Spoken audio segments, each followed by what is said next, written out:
Hi, I'm David Kilkelly. Welcome to Blinkback Video Marketing. This is part 2 of a 3-part series talking about how to generate great ideas for your video marketing strategy. If you haven't seen part 1, the link's below this video and you can go and see it now. Otherwise, let's get on with part 2.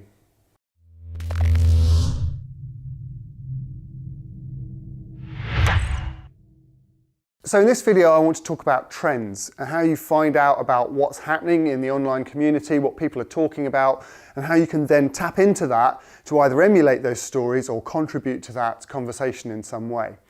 And I suppose the first place to start would be with Google, and Google have a site called Google Trends. So if you go there, it allows you really to see what's happening in broad terms across the kind of entire Google search platform. So there'll be kind of relevant news stories and things on that front page. So explore that site and have a look around. If you go through to this part of the website, you'll see we can actually enter keywords here to see how certain things have become popular or less popular over time. So for example, if I put advertising in here, you'll see that there's been a gentle, slow decline in people searching for the term advertising over the last kind of 5 or 10 years. If you put in content marketing, coincidentally, you see that that's skyrocketed over the last 5 years. So it gives you a real indication of what's happening online and what's popular and what's not popular at the minute. Where else can we see what's happening in the online community? Well, blogs. Obviously, blogs are like the new newspapers, aren't they? There's all sorts of stuff that's happening there, and it's very current, very contemporary. But you really need, there's an awful lot of blogs out there, and it's very difficult to keep track of them.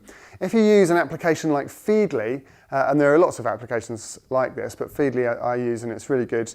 It allows you to basically pull all of those blogs together into one place. So rather than having to go off and search lots of different sites all the time, you can enter a site into Feedly, you can bring the blog up, and then you can just add it to a list. And then you go to Feedly to read your blog, it becomes more like a sort of an evolving, personalized magazine that you can tap into at any time. If you get the application on your phone, if you've got a smartphone as well, it's really easy to just check in when you're standing in the queue for a sandwich or a coffee or something and just read a little bit of an article. And it makes checking blogs very simple. And very easy, and you can save articles for later as well if there's something that's particularly relevant that you want to maybe emulate or respond to in some way.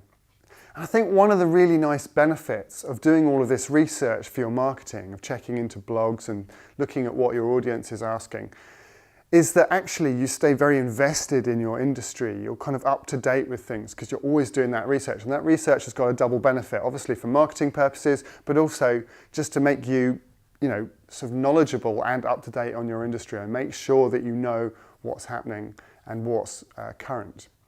My third suggestion would be to look at books, ebooks and magazines and things that are being released, and to look at the bestseller lists and the top lists and to see what's coming out and then respond to that. Okay, so that's going to be in the forefront of people's minds, that's going to be talked about in the media. If you produce a video that kind of responds to that in some way, the fact that it's contemporary really is going to help its shareability and help maneuver it out into the outer sort of online community.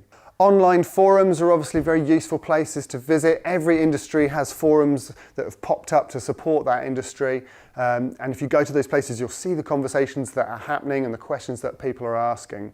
And just go and get engaged with those places and kind of, and also it's another great place to post your video content once you've made it. So if you're kind of an active person of those places, that can really help give your videos and your ideas some space, and also you learn a great deal from it as well.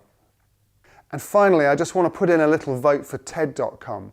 If you don't know TED.com, it's a great site. It's got loads of videos on it. They're all between about sort of 10 and 20 minutes. And there's heaps and heaps of different topics of conversation by very eminent thinkers and sort of like college lecturers and all sorts of different people. Check out TEDx.com as well, which is the smaller sort of baby brother of it. And there's heaps and heaps of information there, and I've learned so much from that website. And if you just go and check it out, you'll find something, I'm almost certain you'll find something that connects in some way to your business. And that's something that could maybe spark a few thoughts about something that you could produce. So hopefully that's given you a few ideas. If you can find those trends, if you can tap into those current conversations and produce something that responds to that or is relevant to that in some way, that really helps give your productions, legs. It helps push them out into the wider community much quicker because those conversations are contemporary, they're happening right now. So the next video that comes up, I'm going to be talking about technique. I hope you enjoyed this one. I'm David Kilkelly. This is Blinkback Video Marketing. Thanks for joining me.